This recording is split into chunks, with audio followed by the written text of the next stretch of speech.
The New York Botanical Gardens in Bronx, New York is one of the best-known botanical gardens in the United States and the world, with a state-of-the-art plant lab, herbarium, and of course, eye-popping verdant exhibits. But many of those plant exhibits wouldn't happen without a tireless team of people and volunteers working at the Nolan greenhouses. In this episode, I step behind the scenes with Kelly Ivanovsky, manager of the Nolan greenhouses, who plans, schedules, and oversees all the plant production for exhibitions, seasonal displays, and collections. She also helps facilitate teaching students who enroll in the School of Professional Horticulture and the Bronx Community College programs. When I asked her one of the most challenging aspects of her job, she said something which I think many of us plant lovers can relate to. Managing space. Yeah, There's never enough space, exactly.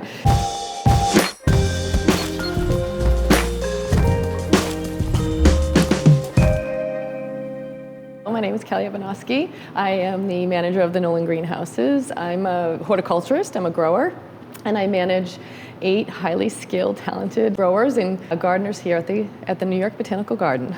And give me a sense of how large this greenhouse is, because you can't really get a sense right now. Like, what's the square footage? How many greenhouses are there here? We are about an acre under glass, and then we have some additional outdoor areas that we grow. We are 8 growing zones that are technical growing zones with control of heat, temperature, humidity, lighting. We also do a little bit of growing in our corridors many times. It kind of feels heated in here still. Yes, even every corridor has its own temperatures because we will use some areas that's cooler internal areas and warmer internal areas. We don't really waste a lot of space.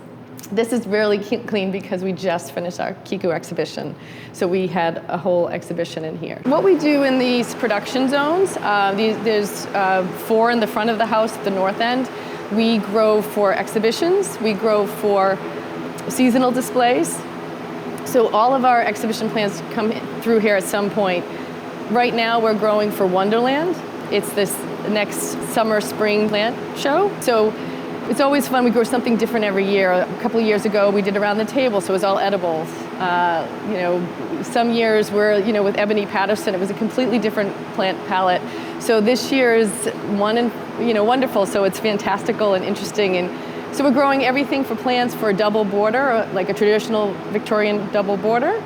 And we're also growing plants for what you'd call a naturalistic garden. We're going to bring in topiaries for our lawn, and then obviously we have some fantastical plants for Wonderland. So that's some of these look solanaceous. This looks solanaceous. What is this? So that would be our pepper plant, and that's actually an IPM plant.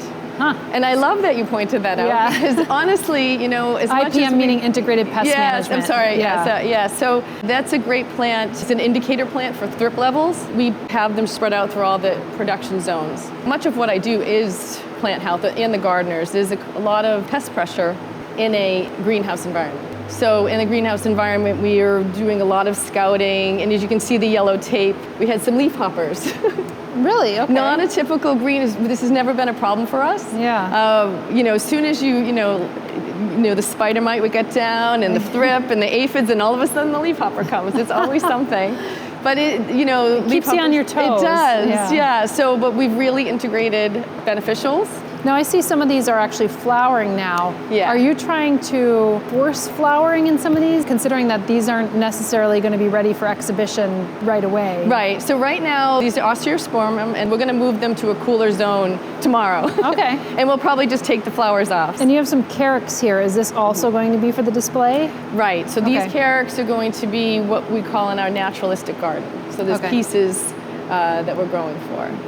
And I'm assuming that you really work hand in hand with the designer about the designer saying this is what we want, and then you're like, that's not possible, or this is possible, or we try to make everything possible. Yeah. So sometimes our designer is from the outside, sometimes our designer internal. Sometimes we get requests from our curators, our managers internally. Sometimes we get them from external sources. So we do the best we can to grow the plants that they want for their design. But of course, we're always going to run into some problems. And sometimes what we do is we try to grow the plant they want, but also have a substitute ready. We're very much specialty growing. As you can see, we have tiny plants all growing that never would grow together anywhere else. So we try to find some plant that might be similar color or similar texture that could be substituted, because that's really what we're growing for those exhibitions or special displays. Do you propagate all of your plants, or do you have to bring some in? Or there's definitely a mix. So we try to grow as much from seed as we can, or cuttings. So I always say we grow roots. So I pull these out, and these are definitely rooted. Well rooted. So I would pull out some of the other ones, but we just transplanted and potted many of them up, so some soil would be falling all over the place. But so we do. But then there's also timing. So if they want a big plant in a short amount of time, I have to buy in it as a plug, or there's just hybrids that you can't get from seed. Yeah. So there's a mix of plants. And obviously tropical plants we usually bring in from areas because we can't get them to size in time. So what are some of the hardest ones that you've had to propagate? Usually things are easy to germinate and get to a small size. It's growing them on. So right now our challenge, our fun, is Echium. So I can show you that a little later. We're excited to grow that. So that's where, we have a good sized plant now, but that's when we need to be careful of the soil medium to make sure they get the right cultural requirements. They need to be, monitored to make sure that their pH and EC in the soil is healthy for them. Probably the most challenging is Kiku, chrysanthemums. Especially our big ozocories and cascades. It's just constantly watching the roots. Yeah. We try to grow plants also from our collections. We'll take cuttings or use seeds. So this is an example of a Urelipharix. Was this like an aquatic plant? Yeah, so this is an aquatic plant, Phaleaceae, and these are those basilandriosperms. These seeds came from our plants from the conservatory pool. They're so adorable. Yeah, they dug them out, so they just started germinating. So you can see on the bottom, we've potted some of them up. Is this an Eraceae? Is this an aroid? No, it's from a lineage that broke off before the dicots and eudicots. So it's related to the Victoria. Oh, really? Yeah. It's just so interesting because it has an arrowhead-shaped leaf that you would normally see. Yeah, it's a sagittated leaf. And it will change. That's their first leaves, but they'll change. So those can live underwater. And what will happen now is you can see these pink roots too. I don't know. Yeah, it's they're really cool. Adorable. The next leaves will come to the top for sun and air and oxygen. But they're really mean. So I'm sure you've seen the Victorias where they have the spiky bat. Yeah. So these have spikes on the top and the bottom. Ooh, they're so cute when they're small. Yeah, exactly. And then when do you actually see them starting to develop their spikes? Yeah. Well, that's a good question. I think the first leaves are a little nicer, and then they start getting bigger. And these can get 15 feet long and tall. So these are also big. They're a little more cold tolerant. Not that they want to be cold, but they can grow in a cooler environment. But they still want the full sun and be happy. And then I did pull out some of our Cruziana Victoria seeds that will come next, and we'll start propagating those in the January. Yeah, so you propagate those every year. Right, probably. exactly. Start that over again and again. Yeah, I always like just to show that from that, how big that will get in one season. It's amazing. So one thing, we do have cutting chambers. I'll show the other one. Oh, these here are all, they're small, but what we're doing here is they're annuals for, mostly you'll find in California, or annuals from South Africa. And we grow them so that, in a couple months, we'll have some winter color in some of our arid zones. So like, again, it's just small display plants, but that's an example of some of the things we do. Oh, and these, just because it's again, you're growing South African plants and you're growing, all these different plants. And these are our mums. These are our ozokori. We took root cuttings. So this is going to be our huge plant next fall. So it's amazing how you have to be a production manager, to say. So it's all these little details, exactly. Yeah. So those are our chrysanthemum stock. We actually try to keep them as cool as possible over the winter. Some of them are still in bloom. They're still in bloom. They're cutting them back. Yeah. We do try to slow down our growing right now because there's no sun. We do have the opportunity to put in lights in some of our zones, like in our zone 3. But really, it's this is sort of, we really want to focus on keeping the plants healthy and keeping them, growing the roots, because it is very it's just not a lot of light. There's not a light intensity or a light period. So, so some of these plants that we're growing also for Wonderland, like the delphinium. Here's an example of some of your IPM. Right. Yes. Some pelargoniums. Yes, so these are some pelargoniums, and some of these will go in more sort of representative of the Victorian bedding and very Victorian plants that they would show off. Just goes to show you how much you could cut them back. Yeah, exactly. We're ruthless. Yeah. Yeah.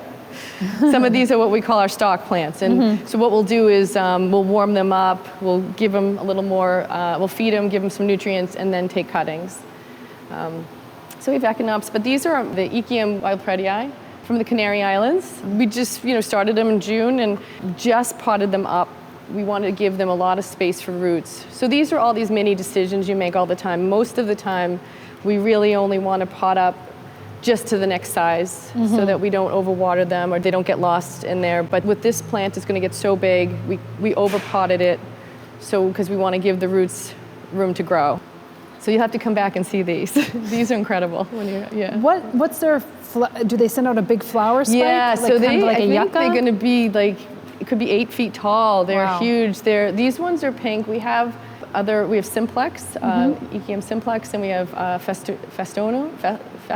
I'm saying that wrong, I'm sure. But both of them, again, they're all from that area, from the Canary Islands or close there by, and they just get huge and they're incredible and they're wild looking, so it'll be fun. So. They almost seem like similar to kind of like a biennial where they put this basil rosette out. Yes, and then it is a biennial. Okay. Yeah, so that's what right now we just put them here. We'll actually even cool them down a little more.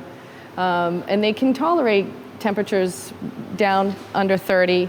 Which is impressive because you think of the Canary Islands, you think it's a bit more tropical. I could be wrong, I've never been to the Canary Islands. Right, but it seems like that, exactly. Yeah, so these are some of our, again, for our Wonderland exhibition.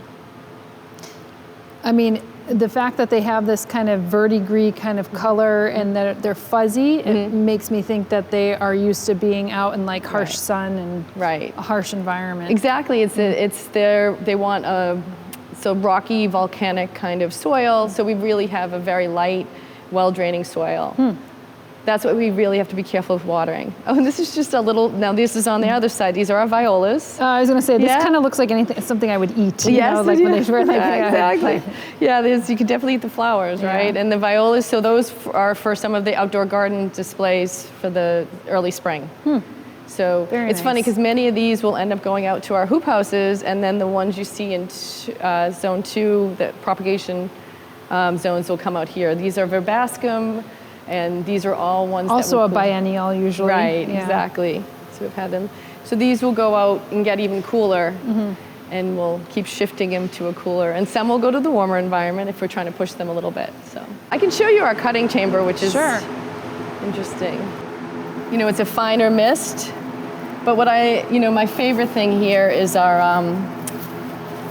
is the leaf.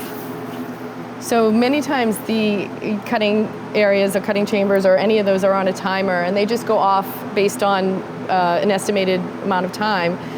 This works really well because as soon as you can set what humidity you want, and as soon as it doesn't feel the weight of the humidity of the water, it'll move up, and then it'll basically tell the mist to go off. So it's more precise on what the environment is. But it's very simple technology.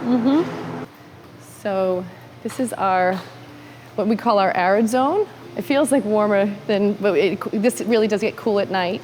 Is this for like the water to just get the heat off at night, release the heat at night? No, so this is where we'll pee. So we just cleaned and sanitized everything. That's what we do a lot through the winter. But so we just emptied everything. We just filled this today, and this is getting ready to put our water lilies that will come in. Okay, that was my second guess, but then you said this is the arid house, and I was like, I know, it seems it's a little bit counterproductive. But so we'll initially, I think when they built this zone, it was going to be for orchids. And I think that, so it's not perfect, but so the water lilies will come in here. We'll start the the Victorias in here, Amazonica, and then we're also in Wonderland, will be a big water lily display. So also in all the collection zones, we have our mini propagation areas. Obviously with succulents and anything like that, you definitely need a drier environment. It's just a little bit of a different propagation technique.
This is in the cucumber family. It's a vine. Yes, Xerocystios right. So these are Austrobelio scandens.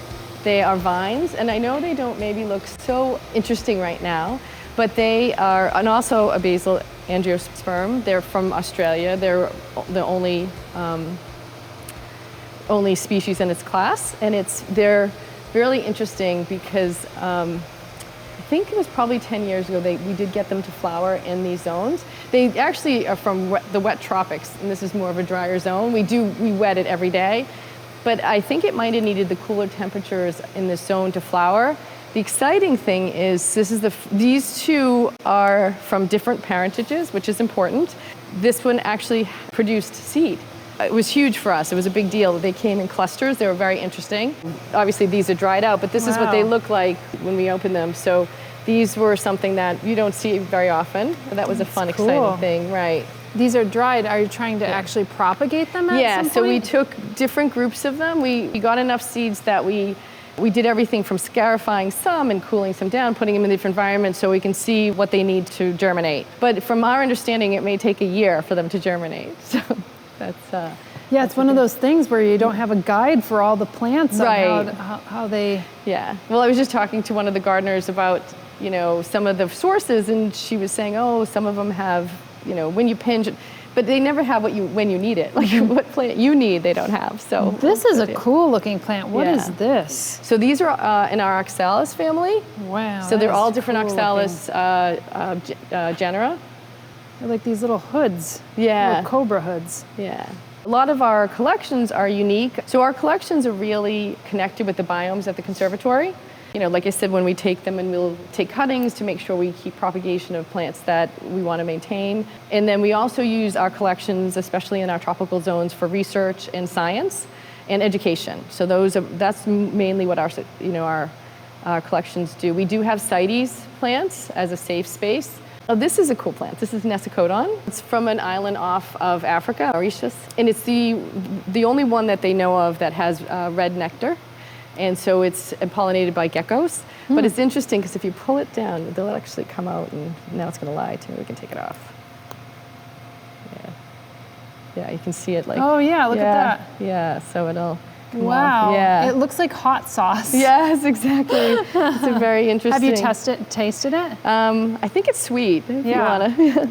Yeah, it's very sweet. Yeah, very sweet. Yeah, okay. Exactly. Even the little crystals, the little sugar crystals that come off of my Ripsalis, I'm like, yummy. So this is another one that wants to grow on like a rocky cliff. Yeah. So again, it's just making sure we keep the right, media in there, and we don't want it to get too acidic or something. We just always have to watch things like that. Such cute little flowers. Look at that. Oh, look at the it's little a nectar down there. Yeah, for bellflower. Yeah. Wow. We have one, I don't know so much about this plant except that it's the argan plant, and because it was in fruit, I figured the argan oil? Yeah, for argan oil. So that was, we have them pulled out to do some pruning. So I said, we'll just leave them there and take a look at them. This is also our pelargonium collection, but we'd great, you know, you It's probably pretty could. extensive, actually. I never realized Yeah. that you had such an extensive pelargonium collection. Right. Oh, this is Sidoides, right? Yeah. Yeah. This is also a really great medicinal out of South Africa. I try to grow this, but you always have to bring it indoors. It's not hard. Right, it's not going to stay. Yeah. It can get pretty cool, but cannot freeze. Are there any collections that the New York Botanic Gardens is really particularly known for? So we do have Ericaceae collection, the Ericaceae. So Ericaceae, like blueberries and stuff like that. The tropical blueberry, yeah. We can peek at them. I wouldn't speak so much to them. I'd have to have you come back and speak to someone that's more of an expert. Yeah. But there's no reason you can't take a picture of them. So they're more like tropical blueberries. They're tropical blueberries, right. Which are kind of cool. Very cool. Yeah. They're so cool. You know, we have some of our propagation going in here, and we're in our cutting chamber. Definitely feels more tropical Yes, here. it's very much more tropical. So this house has a lot of ferns. It has a lot of bromeliads. It has the Ericaceae collection. Again, I probably wouldn't speak so much to it. I would have you speak to someone that is more Here of we the are. Ericaceae. Yes, but you can see they're so interesting. Yeah. Cute. And these ones, I've eaten these before. Yeah. They actually taste a little bit like rhubarb. And we've even started introducing some of the beneficials in these zones as well. So the aphids, finding the right predator. Aphidoleides seems to be working here, so that's great. And lacewing is always a great backup for everything. I love lacewings. Yeah. They're generalists, they're Yeah. ferocious. Yeah. Well, we did find that when we've really reduced, especially in Kiku, we reduced our, we didn't spray any pesticide really. A hard part is always powdery mildew. But because of that, we had predators coming in. So they volunteered themselves in here. So that's been really beneficial. Oh, look at that one. Yeah. Very cool. This one's like a double-headed one. It looks like. I'm sorry? It looks like it's like a double-headed Yeah. one. And there's different species within there. They're not all the same Petrocosmia. But I love when they flower though. Yeah, they're very really neat. cute. Yeah, very adorable. Yeah. I promised myself I wouldn't come in here, but it's too hard. It's too hard not to show this one. Yeah, exactly. So there's more of the Ericaceae. But this huge, beautiful lycopodium here, it's just such a beautiful species. And it's just about, specimen, I should say. We have people come in and say they want that. I'm like, it may take 20 years for that. So full, yeah. I mean, they look like dresses or something. I mean, even look at this, it's like little jewelry that's hanging. Right. Just walk by and, so it's great. I'd love you to come back and see Wonderland. And again, even these collections, I would love you to come back and see, come in when we have a little more time. That'd be great. Yeah, fantastic. Well, thank you so much for the tour. This is absolutely lovely. Oh, great. Stay tuned here for more awesome tours and tips here on Plant One On Me. Now, if you enjoy and gain value from this channel, I'd ask for you to subscribe, like, and even considering giving value back to the channel by tipping or becoming a sustaining member. It's folks like you that help make this channel go on. More information about that and our suite of houseplant courses can be found on our website at homesteadbrooklyn.com. See you in the next video.